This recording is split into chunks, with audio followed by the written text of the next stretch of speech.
अब इस ज्ञान से, इस तत्व ज्ञान से आपका कलेजा हिल जाएगा। और इतना ज्ञान समझ के भी कोई नहीं मानता है तो महामूर्ख, और फिर उसका कोई ट्रीटमेंट नहीं, वो तो गधा ही है, इस जीवन में भी गधा है। जब हमें प्रत्यक्ष दिखाई देता है कि परमात्मा हमारे साथ हो जाएगा तो हमें कोई दुख है नहीं रहे। राजा भी भगवान की खोज में फिरता है, कोई संतों से मिलता है, कोई जंतर मंत्र कराता है। राजा से बड़े तो आप नहीं हो सकती प्रजा, ना सुखी हो सकती जैसा तुम मानते हो। राजा भी अपनी आपत्ति में परमात्मा की आड़ लेता है और आपको सीधा ही भगवान मिल रहा, तो फिर आपका कौन सी कमी आवेगी, ये विचार करने की बात है। पहले तो दास आपको परमात्मा के विधान और इस ज्ञान से इतना परिपूर्ण कर देगा कि आपके हृदय में ये पक्की बात समा जाएगी कि कबीर इज गॉड, और ये रियलिटी है, वास्तविकता भी है। और फिर ये ऐसा प्रमाणित कर दूंगा कि ये भक्ति है, ये विधि है भक्ति की, और विधि नहीं है। आप बुद्धिमान हो, हमारे पास सदग्रंथ हैं, प्रमाण हैं, जिन महापुरुषों ने ये मंत्र जाप किए उनका उद्धार हुआ, वो मोक्ष हुआ, हम भी मानते हैं ये मुक्ति प्राप्त हुई इनकी। उनके अतिरिक्त कोई मोक्ष प्राप्त प्राणी नहीं है, चाहे वो सिद्धि कितनी ही कर गया हो, चाहे वो कितने चमत्कार दिखाकर मर गया हो, लेकिन वो मोक्ष प्राप्त नहीं है। तो फिर कौन सी समस्या रहेगी? फिर मूर्खता की। जानबूझ साची तजय और करे झूठ तने, ताकि संगत है प्रभु फिर सोपन में बिना दे। जो इतना ज्ञान समझकर फिर गलतियों पे गलती करता है तो बुद्धिमान व्यक्ति नहीं है, वो तो जानबूझ कर बकवाद कर रहा है। अब परमात्मा क्या बताते हैं? राम नाम रटते रहो, राम नाम रटते रहो, जब तक घट में प्राणे, कबहू तो दीन दयाल के हे बनक पड़ेगी कान। अब परमात्मा की भक्ति में आगे बढ़ने के कुछ फार्मूले हैं जिससे आप स्थिर रहोगे। इन फार्मूलों को, इन पॉइंट्स को आपने याद रखना पड़ेगा। जैसे कुछ भक्त आते हैं,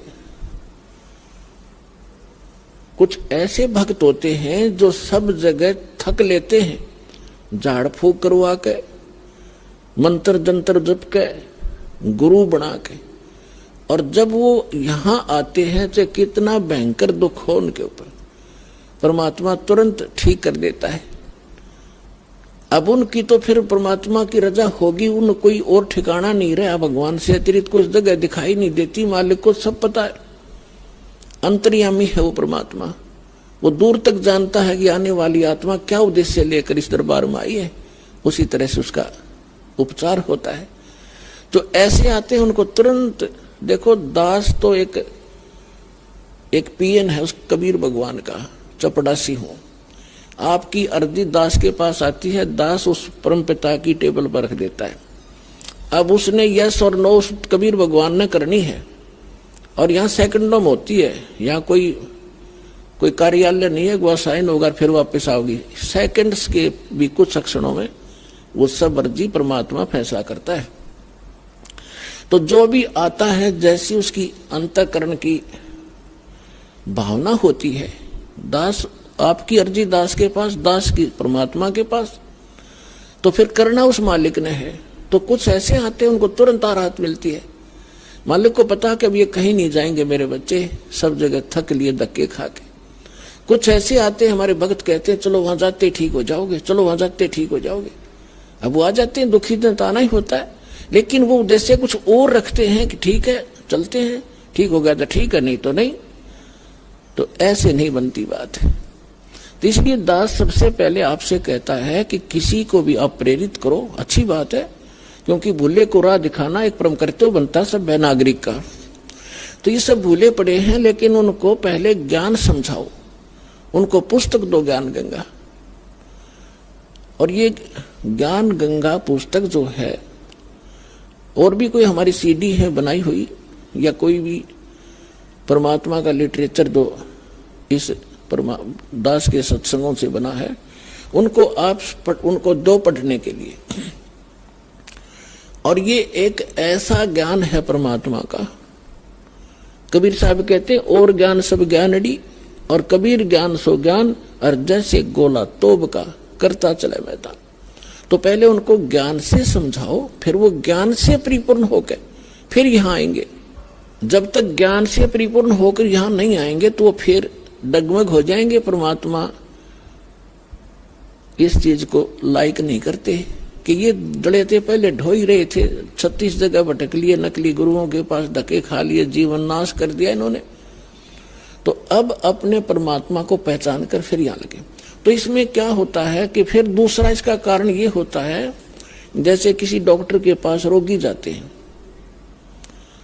एक ही जैसा रोग होता है, एक व्यक्ति को तो 2-3 खुराकों में राहत मिल जाती है और दूसरे को 3 महीने गोलियां खाने का निर्देश दिया जाता है डॉक्टर के द्वारा। तो उसके रोग में अंतर है। ये वो नहीं सोचा इसका तो 2 खुराक में ठीक कर दिया, मैंने 3 महीने खानी पड़ेगी, मैं तो नहीं खाने का, तो ना खाने का तो मर जाने का, और क्या इलाज है।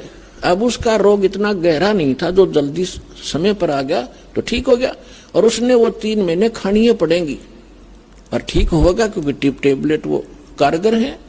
तो पुण्यात्माओं, इस संसार में 21 ब्रह्मांड में दास के अतिरिक्त कोई संत नहीं, और कबीर साहब के अतिरिक्त कोई भगवान नहीं। और जो समाधान दास देता है उससे सारे काम ठीक होंगे। आपके सांसारिक सुख, शारीरिक रोग सब दूर होंगे, सांसारिक सुख प्राप्त होंगे, सांसारिक दुख, मानसिक दुख, भूत प्रेत की बाधा, पितृ बाधा, चाहे कितना भयंकर हो, किसी प्रकार की, चाहे घाल तक डाल रखी हो, चाहे चौकी तक छोड़ रखी हो, यहाँ 1 सेकंड का काम है भगवान का।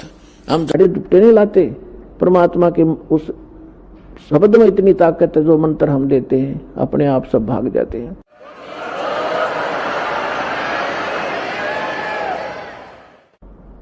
फिर कहते हैं धीरे धीरे रे मना, धीरे सब कुछ होवे, माली सींचे 100 घड़ा, समय आवे फल होवे। अब ये फार्मूले आपने याद रखने इस मार्ग पर कि धीरे धीरे रे मना, धीरे सब कुछ हो। आप बच्चे को स्कूल में भेजते हो प्रथम कक्षा में, और फिर उसको परिपूर्ण ज्ञान प्राप्त कराने के लिए, रोजी रोटी के योग्य बनाने के लिए 20 वर्ष तक, 15 वर्ष तक फ्री छोड़ देते हो। BA करके फिर वो 5-4 वर्ष का कोर्स भी करता है, और फिर 2 रोटी का साधन उसको बनता है। अगर वो सफल हो जाता है और बढ़िया होता है, फिर सारा उसका जीवन रोजी रोटी की समस्या हल हो जाती है। ठीक इसी प्रकार आपने ये आम का बीज बोया है, भक्ति, सत भक्ति। अभी तक आपने बबूल बो रखी थी, और बबूल बीज का ये आशा कर रहे थे कि हमें आम मिलेंगे मीठे मीठे, तो बबूल के तो काटे ही मिलेंगे। आम की इंतजार, आम की आशा व्यर्थ थी। तो जितने भी ये संत हैं, पंथ हैं और श्रद्धालु हैं, ये बेचारे उनको संत मानकर चले गए, उन्होंने राम नाम दे दिया, अब बीज दे दिया आम का कह के, और है वो बबूल का। उन बीज भी दिया, यानी साधना भी कर रहे हैं, जैसा गुरुजी बता रहे हैं, वो फल भी रहा है। कुछ कहते हमें ऐसे दिखाई देता है, प्रकाश दिखता है, वो प्रकाश से का बीज दे रखा है तुम्हारे, प्रकाश यु काल है, ज्योत स्वरूपी निरंजन। तो आम का बीज कहकर सतलोक सतपुरुष की कथा सुनाकर आपको बीज दे दिए, काल के 5 नाम काल के जानो, ये राधा स्वामी वाले। और सभी आस लगाए बैठे में सुख होगा, हमें मोक्ष मिलेगा, सपने में भी इंतजार मत करना। बीज आम का बीजिए और फिर वो प्रोसेस अपनाइए जो एक बीज को बो के पेड़ बनाने तक जो क्रियाएं की जाती है, और फिर देखना। तो अब आपको आम का बीज मिला है, इसको बोइए, बीज दिया, अब इसकी सिंचाई कीजिए, इसकी सुरक्षा कीजिए। अब सिंचाई क्या है, देखो पुण्यात्माओं, दास इस मार्ग का मास्टर है, इस मार्ग का डॉक्टर है।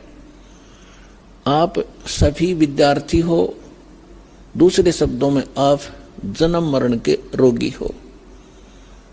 तो इस दास को इसका पूरा कंप्लीट कोर्स पता है, आपको बताया जाता है, तो आप जी वैसे ही कीजिए और फिर देखना इसकी सफलता कैसे। जैसे ये मंत्र हैं, ये तो समझो बीज है।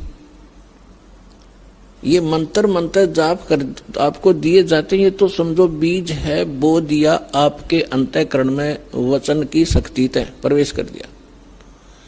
अब इसकी सिंचाई करनी है, इसमें खाद पानी डालना है। तो उसके लिए कहा है, एक यज्ञ है धर्म की, दूजी यज्ञ है ध्यान, तीजी यज्ञ हवन की, चौथी यज्ञ परिणाम, और पांचवी यज्ञ है ज्ञान की। तो आप जी ने ये बीज बोने के उपरांत, जैसे खेत में किसान गेहूं बीज देता है, तो गेहूं बीज देने मात्र से सफलता नहीं होगी, उसमें खाद भी, पानी भी, उसकी सुरक्षा भी समय अनुसार देनी पड़ेगी, और उसमें घास फूस उग जाता है, उसको निकालना भी प्रॉपर पड़ेगा, तब वो सफलता प्राप्त होगी। इसी प्रकार आप जी ने ये पांचों यज्ञ इस मंत्र के पैरेलल करनी पड़ेंगी। भाई जो गुरु वचन पे डट गे, रकट गे फंद 84 के, कट गे फंद 84 के, रकट गे फंद 84 के। भाई जो गुरु वचन पे डट गे, रकट गे फंद 84 के। वस्तु मिली ठोर की ठोर, मिट गई मन पापी की दौड़। और अधिक जानकारी वसंत रामपाल जी महाराज जी से निशुल्क नाम दीक्षा प्राप्त करने के लिए संपर्क करें। हमारे संपर्क सूत्र हैं 8222880541, 8222880542। आप नीचे स्क्रीन पर दिए गए हमारे अन्य नंबरों पर भी संपर्क कर सकते हैं। विजिट करें हमारी वेबसाइट पर। हमारी वेबसाइट है www.jagatgururampalji.org। अगर आप ये वीडियो YouTube पर देख रहे हैं तो हमारे चैनल को सब्सक्राइब करें और बेल आइकन को दबाना ना भूलें। अगर आप Facebook पर ये वीडियो देख रहे हैं तो हमारे पेज को लाइक करें।